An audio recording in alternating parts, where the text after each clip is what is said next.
Mais si je comprends bien ce que dit ce rapport et ce que disent ces femmes, l'abbé Pierre était un DSK des années 70. C'est fou ça!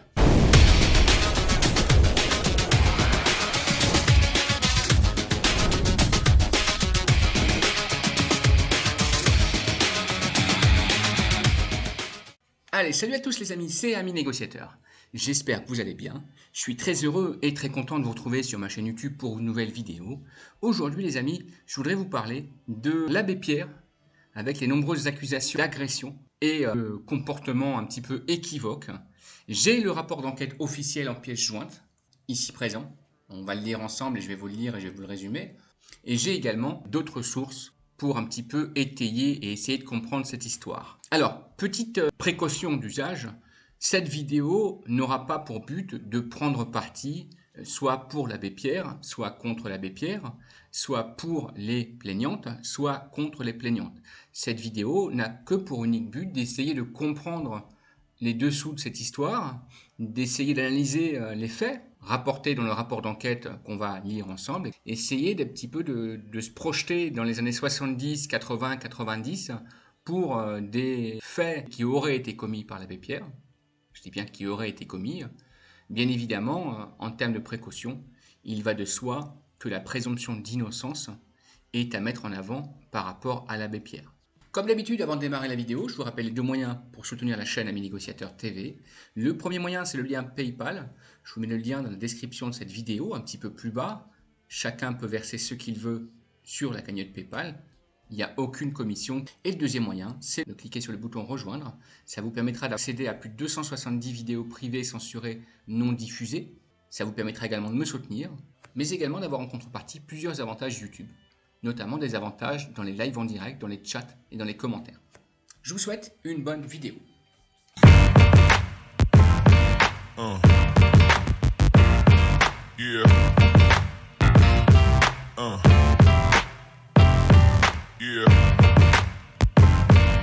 Voilà les amis, allez, on va démarrer cette petite vidéo. Je vais ôter un petit peu la photo voilà, de ce dossier. Je peux la mettre sur le côté éventuellement pour que ce soit lisible. Bien évidemment que pour l'instant, personne n'accuse l'abbé Pierre d'avoir été comme un DSK. C'est simplement une supposition. Le rapport d'enquête, il est là, on va le lire ensemble. Et en préambule, différentes sources, donc comme promis. Alors, Europe 1, donc ça c'était l'ancienne affaire DSK, on ne va pas s'intéresser pour l'instant, on connaît les faits. La Dépêche, qui titre « Abbé Pierre accusé d'agression sexuelle ». Il y a des personnes qui avaient eu des alertes et n'ont pas su ou pas voulu réagir. Ce seraient des propos qui auraient été rapportés par Christophe Robert. Après. Libération, qui titre « Affaire Abbé Pierre ». Il est passé rapidement de l'aide charitable à des faits d'abus. Donc apparemment une certaine E2C, dépendante financièrement du religieux et en grande détresse, a dénoncé en mars 2019, donc ça fait déjà 5 ans, à la commission indépendante sur les faits qui se seraient déroulés. Abbé Pierre se que l'on sait des accusations d'agression qui visent le prêtre également, le quotidien France Bleu, ici par France Bleu, donc, qui focalise sur le détail des agressions selon le rapport, et donc le rapport je l'ai en pièce jointe. Communiqué d'Emmaüs, qu'on va lire ensemble également, fondé par l'abbé Pierre, je vous le rappelle. Le rapport final. Le Monde, qui titre également et qui propose une vidéo « De quoi l'abbé Pierre est-il accusé ?» qu'on prend en 3 minutes. Et pour finir, le Figaro, donc qui titre, en date du 20 juillet 2024, « Une 8e femme accuse l'abbé d'agression ». Allez, donc on va aller au cœur du sujet tout de suite, on ne va pas perdre de temps. Je pense que le plus simple, je vous mettrai les liens des différents médias, des différents journaux dans la description de la vidéo, juste en dessous de la description pour la cagnotte PayPal. Et moi, je vais me contenter de lire simplement le rapport officiel, puisque c'est le plus important aujourd'hui, qui, vous allez le voir, est déjà assez détaillé. Donc, rapport d'enquête officiel, Emmaüs International, Emmaüs France, Fondation Abbé Pierre. Ce rapport d'enquête, rédigé par Caroline Dehaas, directrice associée du groupe EGAE, fait la synthèse des éléments récoltés dans le cadre des entretiens et recherches qu'elle a menés. Donc, je vous rappelle également que Caroline Dehaas, si je ne me trompe pas, et selon les dernières informations, serait également partie prenante de cette affaire, puisqu'elle aurait été en dénonciation de faits qui lui seraient arrivés à elle-même vis-à-vis de l'abbé Pierre. Alors, le contexte de la demande, donc ça a démarré en février 2024. Emmaüs International a contacté le groupe EGAE pour les accompagner dans la conduite d'une enquête concernant les potentiels faits de violence qui auraient été commis par l'abbé Pierre. Cette sollicitation fait suite à un témoignage reçu initialement par Emmaüs France, puis partagé avec Emmaüs International et la Fondation Abbé Pierre. À la suite du travail mené par les 3 délégués généraux d'Emmaüs International France et Abbé Pierre, une méthodologie a été adoptée. Caroline Devas, directrice associée du groupe EGAE, a entendu 12 personnes entre le 10 avril et le 5 juin 2024, donc en un mois, même en un mois et demi on va dire. Dans le cadre de cette enquête, plusieurs types de faits ont émergé. Une première synthèse des éléments récoltés dans le cadre de ces entretiens a été envoyée à Emmaüs. Conformément à l'engagement pris auprès des personnes ayant accepté de témoigner, cette note est strictement anonyme. Le nom des personnes sera donc divulgué et caché. Le rappel des définitions légales. Donc là, les amis, c'est important. On va rentrer dans le vif du sujet. Il est important de rappeler les définitions légales. Donc le harcèlement sexuel est le fait d'imposer à une personne, de façon répétée, des propos ou comportements à connotation sexuelle ou sexiste qui soit portent atteinte à sa dignité en raison de leur caractère dégradant ou humiliant, soit créer à son encontre une situation intimidante, hostile ou offensante. Article 222-33 du Code pénal. Alors, pour être tout à fait complet, donc dans Légifrance, on a accès aux éléments. Et donc on voit que le Code pénal a été modifié et que cet article a été ajouté en date du 6 août 2018. Donc pour comprendre également l'affaire, je vous mettrai le lien en pièce jointe, il est important d'avoir en tête que la définition du harcèlement sexuel a été mise dans la loi en août 2018, donc après les présumés faits. Alors également pour finir les définitions légales, constitue une agression sexuelle toute atteinte sexuelle commise avec violence, contrainte, menace ou surprise. Le mot surprise a son importance dans cette affaire. Ou dans les cas prévus par la loi, commise sur un mineur par un majeur. Article 222-22 du Code pénal, donc pareil, 222-22, il a été mis à jour et ajouté en août 2018, donc encore une fois, a priori après les faits. Donc c'est important de le dire, pourquoi ? Puisqu'on parle de faits qui auraient été commis, je dis bien qui auraient été commis, entre les années 1970 et des années 2000. Alors, la demande du mouvement Emmaüs présente un caractère exceptionnel, l'ancienneté des faits, le décès de la personne mise en cause depuis 17 ans, complexifiant l'accès à des témoignages et empêchant d'appliquer le principe de contradictoire. Le groupe EGAE a pu mener son travail en toute indépendance vis-à-vis des organisations, blablabla. Depuis juillet 2024, au total, le groupe a été destinataire de témoignages de 7 personnes faisant état de violence, donc je vous le disais, avec peut-être une 8e là, qui se serait manifestée fin juillet, début août. Et donc les faits auraient été commis par l'abbé Pierre sur les femmes, sur une période allant de la fin des années 1970 à l'année 2005 exactement. Donc on parle de faits qui ont déjà au minimum 20 ans d'ancienneté, voire 50 ans d'ancienneté. Des faits de 50 ans. Et attentif à ça, pourquoi ? Parce que dans les années 70, bien évidemment que les mœurs n'étaient pas les mêmes qu'aujourd'hui. Dans les années 70, bien évidemment que les lois n'étaient pas les mêmes. Et dans les années 70, bien évidemment que les comportements n'étaient pas les mêmes. Donc on est dans un contexte historique où en 70, il n'y avait pas les mêmes lois et pas les mêmes mœurs. Je le dis pour que les gens aient bien ça en conscience. On ne parle pas de faits qui ont été commis il y a 6 mois ou 1 an, comme pour l'affaire DSK à l'époque. Donc 5 personnes entendues en entretien, fait état des comportements répétés, 2 témoignages ont été adressés à Emmaüs, dont une qui, a priori, déclare qu'elle aurait été mineure au moment des faits, puisqu'elle déclare qu'à l'époque, elle avait entre 16 et 17 ans. J'essaye vraiment de ne pas prendre parti, mais je garde vraiment en tête la présomption d'innocence parce que ce rapport est lourd de conséquences et il est ô combien facile d'accuser une personne qui est décédée depuis plusieurs années maintenant sur des faits qui auraient été commis il y a une trentaine, une quarantaine, une cinquantaine d'années et encore une fois, il n'y a pas de preuve matérielle déposée. Donc aucune plainte, aucune main courante, aucun rapport médical, aucun certificat médical, uniquement des paroles. Donc parmi les faits remontés, il y aurait eu apparemment des comportements inadaptés. Bon, il y aurait eu une proposition, je dis bien une proposition. Il y aurait eu des propos répétés à connotation sexuelle, mais encore une fois, dans quel contexte ? Des propos répétés à connotation sexuelle en 1970.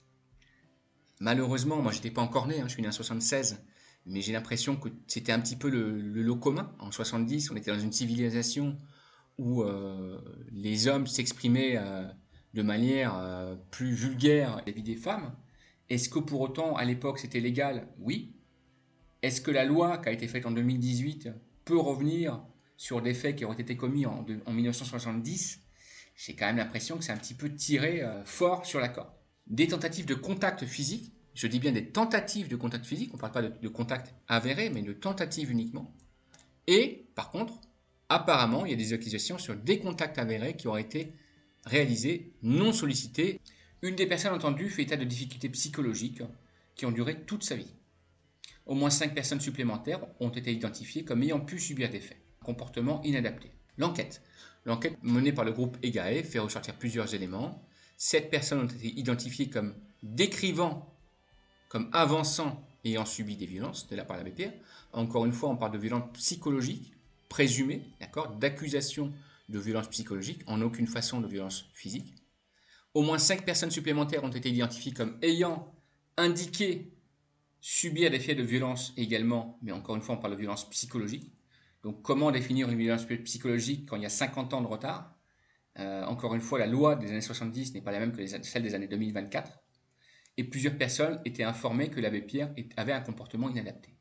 Alors, comportement inadapté, encore une fois, à aujourd'hui, bien sûr, mais comportement inadapté en 1970-1980, j'ai l'impression que dans ce cas-là, si on reprend tous les comportements de chaque personne en 1970 à l'égard de toutes les femmes qui l'entouraient, je pense malheureusement, et je suis désolé de le dire déjà, que les tribunaux seraient pleins de tous les PDG, de tous les patrons, de tous les journalistes, de tous les directeurs, de toutes les personnes même qui pensaient que c'était normal d'agir comme ça en 70.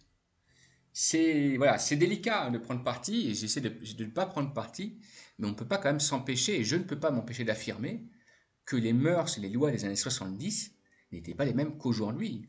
Là, vous allez voir dans ce rapport qu'on ne parle pas de viol en fait. On parle uniquement de propos et de gestes déplacés, soi-disant, et de propositions. Donc on n'est vraiment pas sur le périmètre de moi ce que j'entends comme une grosse agression sexuelle. En tout cas en 70, en 80. On est peut-être sur le périmètre, oui, d'un comportement un petit peu macho, ouais. Mais puisqu'on parle uniquement de propositions et d'insinuations, bon, enfin, on va essayer de continuer un peu. Le groupe EGAE a récolté des enquêtes, blablabla. Alors, les faits remontés dans le cadre de l'enquête, je te l'ai dit tout à l'heure. Et donc voilà, les témoins ont été anonymisés, je vous l'ai dit, et donc les lettres sont de A à G pour tous les témoins, donc A, B, C, D, E, F, G, puisqu'il y a 7 témoins. Témoin A. Alors on va faire une petite pause, n'hésitez pas à vous abonner à la chaîne, à mettre un pouce en l'air et à déjà mettre un commentaire sur le début de cette vidéo et sur ce que vous pensez de ce prologue. Témoin A, donc décrit plusieurs faits de violence sexuelle allant de 80 à 88, 89, donc des faits qui ont déjà 24, qui ont déjà 40 ans, qui auraient été commis il y a 40 ans de recul. A témoigne de plusieurs contacts sur sa poitrine lorsqu'elle était mineure, donc entre 16 et 17 ans, dans la maison familiale de l'abbé Pierre, dans laquelle l'abbé Pierre était invité, proche ami de la famille. En 1982, devenu majeur, A se rend en Italie à la demande de l'abbé Pierre, accompagné de sa petite sœur. Elle raconte: il me demandait de s'asseoir à côté de lui dans l'auto et il me tenait la main dans le temps. Et il me tenait la main tout le temps. Donc ça, apparemment, c'est des faits qu'elle décrit comme du harcèlement sexuel. Le fait de tenir la main à une personne. Bon. Moi, ça me surprend puisque les faits se seraient déroulés apparemment en 1982. Il me semble quand même que toutes les personnes un petit peu anciennes, âgées, tenaient un petit peu la main de leur fréquentation, on va dire, ou de leur protégé. Tenir la main, est-ce que c'est une agression sexuelle? Je suis quand même pas sûr. Je suis même sûr que c'est pas le cas en 82. Alors, en plus, apparemment, elle décrit que, a priori, il serait entré dans sa chambre sans frapper. Voilà. Il n'y a rien eu de plus ce jour-là. Donc, en fait, l'agression sexuelle décrite par le témoin A, c'est quoi? C'est que l'abbé Pierre lui aurait tenu la main dans la voiture et qu'une fois, un autre jour, il serait rentré dans sa chambre sans frapper. Alors, encore une fois, si toutes les personnes qui sont rentrées dans la chambre d'une autre personne sans frapper devaient être accusées d'agression sexuelle, je crois malheureusement que les tribunaux vont être assez pleins.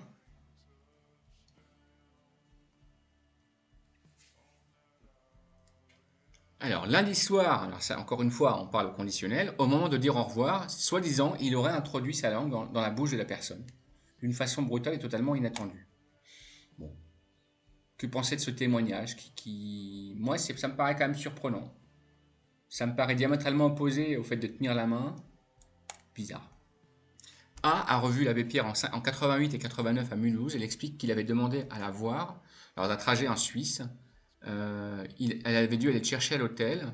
Il était allongé sur le lit et lui a proposé de venir s'allonger. Je lui ai dit non, on n'y va pas. Il s'est levé et il est allé déjeuner.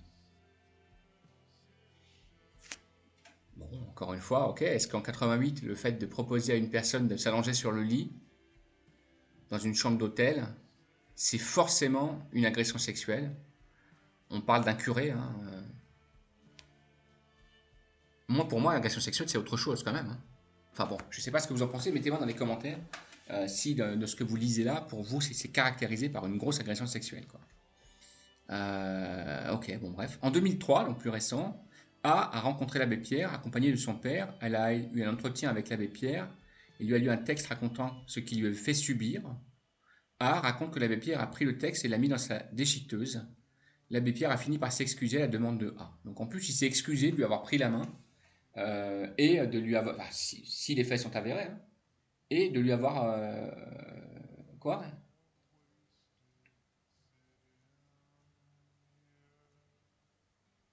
Il demandait de s'asseoir à côté de lui, d'accord. Bon, ok.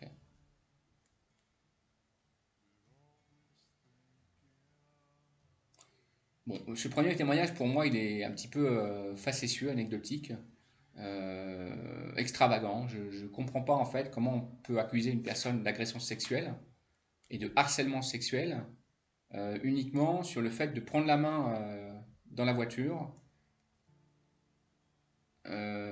Et quoi, qu'est-ce qu'elle raconte aussi? D'entrer dans une chambre sans frapper une fois, ça n'a jamais été recommencé, donc c'est pas du harcèlement, c'est le fait de répéter les éléments, les choses. Là, c'est arrivé une fois. Et là, c'est arrivé aussi une fois, donc c'est pas du harcèlement, ça.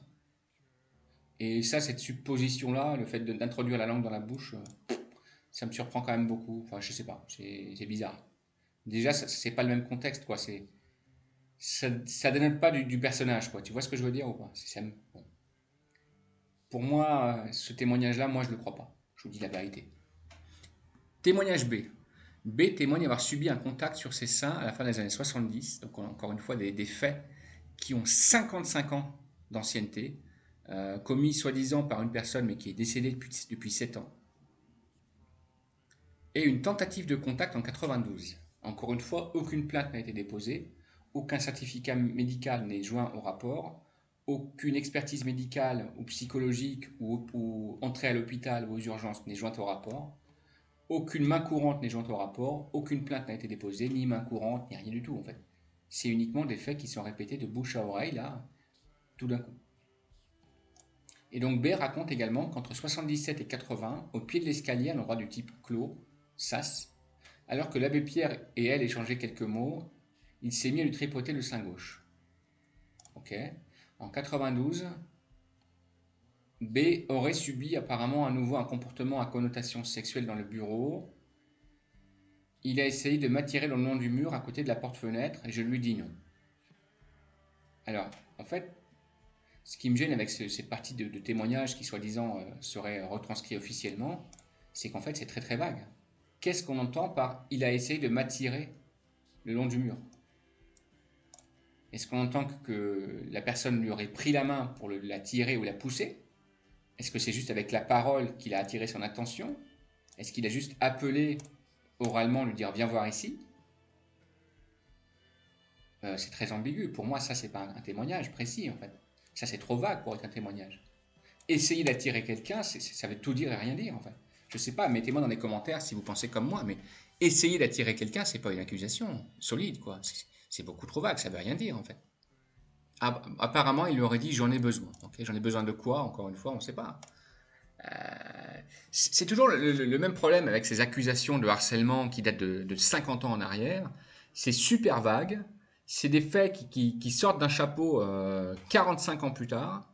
Il n'y a aucun support écrit, il n'y a aucun rapport médical, aucune plainte, aucune main courante, rien du tout. Même aucune lettre de l'époque qui aurait été conservée, aucun journal intime, à la limite, tu vois.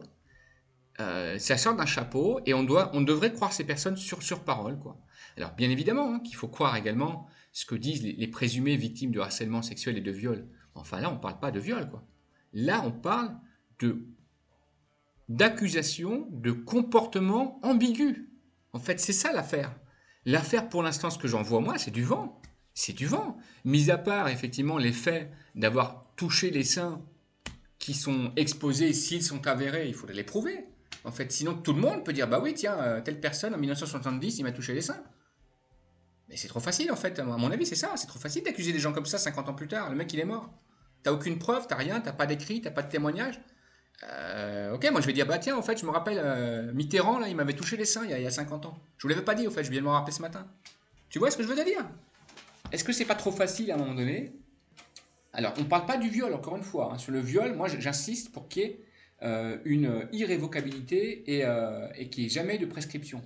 Mais sur des faits de présomption de harcèlement sexuel ou de harcèlement moral ou de comportement déplacé, moi j'estime que la loi devrait mettre en place une prescription de 10 ans, quoi. Si les gens ne se manifestent pas au bout de 10 ans, bah, c'est trop tard en fait, quoi. C'est trop facile sinon. Pourquoi pas? Tu vas l'accuser Bob Marley, tu vas l'accuser, je sais pas moi, Stevie Wonder, bah, il est encore vivant, mais tu vas l'accuser Mitterrand, tu vas l'accuser, je sais pas moi, Jésus de Nazareth, tu vas l'accuser qui encore, quoi. Au bout d'un moment, je veux dire, faut arrêter. Ça va trop loin. Bon, témoignage C, on passe au suivant. Sinon, ça va être trop long. Témoignage C déclare avoir subi 2 contacts sur une zone sexuelle alors qu'elle était salariée de Emmaüs International. Les faits se seraient déroulés entre 86 et 88. Encore une fois, qu'est-ce qu'on définit comme une zone sexuelle en fait? Ça peut être la bouche, ça peut être l'oreille, ça peut être les mains, ça peut être la poitrine, ça peut être le ventre, ça peut être les fesses, ça peut être les jambes, ça peut être l'entrejambe, ça peut être la nuque, ça peut être l'omoplate, ça peut être les mollets, ça peut être les pieds. En fait, une zone sexuelle, c'est tellement vaste. Qui définit une zone sexuelle aujourd'hui? Pourquoi ne pas avoir été plus précis que ça? Et il raconte, j'étais avec lui dans son bureau, on discute d'un document que j'avais dactylographié. Je lui ai ramené pour le signer, on s'entendait très bien, on pouvait parler facilement. Il était très abordable. Pendant qu'on parle de travail, il pose ses mains sur ma poitrine, sur mes seins. Ça m'a surprise, je n'ai pas osé faire une réflexion, je ne m'attendais pas à ça. J'ai juste mis fin à la conversation et plus rapidement je suis parti. Donc est-ce que les seins sont une zone sexuelle? Oui, en un sens. Mais est-ce que pour autant c'est un viol? Je ne suis pas sûr, hein. La définition du viol, il ne me semble pas que ce soit ça, hein. Et encore une fois, des faits se sont produits une fois, donc on ne peut pas dire que ce soit du harcèlement. Je vous rappelle, la définition du harcèlement, c'est des faits qui sont répétés obligatoirement. Sinon, ce n'est pas du harcèlement. Alors, apparemment, C ajouterait que l'abbé Pierre aurait recommencé ses agissements une autre fois, et de manière assez rapprochée dans le temps, en discutant. Elle lui aurait dit que ça la gênait énormément, et il n'aurait jamais recommencé. Bon, je vous laisse juger, moi j'ai pas envie de ça, donc je me suis déjà exprimé là-dessus. Témoignage de D. Elle témoigne avoir soi-disant subi un contact également sur sa poitrine en 95, et elle aurait été destinataire d'un message non sollicité. Donc voilà, pareil, il aurait mis la main sur son sein et elle lui aurait enlevé. Et après, il a arrêté. Donc c'est pas du harcèlement, ce ne serait arrivé qu'une fois apparemment. Et après, il lui a simplement écrit des messages. Bon, ok. Est-ce que pour autant écrire des messages à une personne, il faut voir ce qu'il y a dans les messages, hein, mais apparemment, c'est des messages qui sont faits avec des pincettes. Donc, pour moi, ça ne constitue pas du harcèlement. Je veux dire, si les personnes se sentaient réellement harcelées en 95, pourquoi ne pas avoir déposé plainte? Pourquoi ne pas avoir déposé de main courante? Et moi, c'est ça, en fait, le truc, quoi. Témoignage E. E témoigne avoir subi plusieurs comportements à connotation sexuelle entre 2002 et 2005, dont un contact non sollicité. Alors, ses mains se sont rapprochées très près de mon corps. Alors, je t'embrasse fort, oui, d'accord. Enfin, je t'embrasse fort, c'est pas du harcèlement sexuel, hein. Il a donné une carte de vœux à tout le monde et il m'a dit qu'il avait une carte spéciale pour moi, ouais. Bon, apparemment, il lui aurait touché les seins en 2005 quand il était dans son fauteuil roulant. Ouais. C'est ce qu'elle déclare, apparemment, et ce serait arrivé une fois. Ouais, ok. F, témoignage suivant, qui déclare avoir subi un contact physique non sollicité. F n'aurait pas été entendu dans l'enquête, donc c'est uniquement des faits qui auraient été rapportés par Pierre, Paul ou Jacques. Et elle aurait raconté des faits à une personne d'Emmaüs qui lui aurait rapporté elle-même. Ouais. Les faits se seraient sans doute à connotation. Donc on n'est même pas sûr que c'est des faits à connotation. Donc pourquoi on les met dans ce rapport en fait? C'est n'importe quoi en fait. F c'est n'importe quoi. F il faut le supprimer en fait. Des faits qui sans doute seraient. Et la personne ne témoigne pas. Bah, dans ce cas, si tu témoignes pas, enlève cette personne du rapport quoi. Bref. G, témoignage suivant. G a subi, aurait subi, hein, attention, il faut bien marquer quand même le rapport, la Caroline de Haas, là, aurait subi un contact en 2001 et qui témoigne, donc apparemment, l'abbé Pierre lui aurait touché le bras pour l'aider à marcher. Quelqu'un l'aurait assisté et à un moment donné, il aurait attrapé le bras de cette fille et lui aurait frôlé le sein. Putain, mais on va où en fait? Ça, c'est. Il lui aurait frôlé le sein, mais peut-être qu'il n'a pas fait exprès en fait. En 80, il avait quel âge l'abbé Pierre? Il avait déjà 80 ans. On comprend de quoi en fait là? Là, pour moi, F et G, c'est hors sujet en fait là pour l'instant. Donc bref, A, B, C, D quoi. E, il y a 5 témoignages apparemment qui relateraient des faits qui sont à peu près consistants. Mais bon, on parle même pas de. Pour moi, c'est pas de l'agression sexuelle. Ça, ouais, c'est un comportement un peu bizarre, mais qui est arrivé une fois. Ouais, c'est bizarre. Hein. Les entretiens, ce que ressortent, tous parlent d'une forme de sidération, ouais, et de faits déplacés. Ouais. Ouais. Bon. Je vais vous laisser le rapport de façon en pièce jointe, mais bon, moi je trouve que c'est quand même très léger d'accuser des gens comme ça. Il n'y a pas de fait vraiment grave pour moi. Et désolé, hein, je suis peut-être un peu sexiste ou macho, mais pour moi, c'est pas. Je veux dire, en 70 et 80, quoi. Pour moi, et, bien sûr que l'abbé Pierre n'est pas un deuxième DSK, évidemment. Pour moi, bien sûr que l'abbé Pierre n'est pas un deuxième DSK, bien évidemment. Pour moi, les témoignages, il y en a peut-être 5 qui effectivement sont gênants, pas plus. Et c'est des faits qui sont déplacés, qui sont condamnables à aujourd'hui en 2024. Mais des faits qui ont eu lieu en 70 et 80, à l'époque, c'était pas condamnable, ces trucs-là. Donc, pour moi, je trouve que là, c'est exagéré, en fait.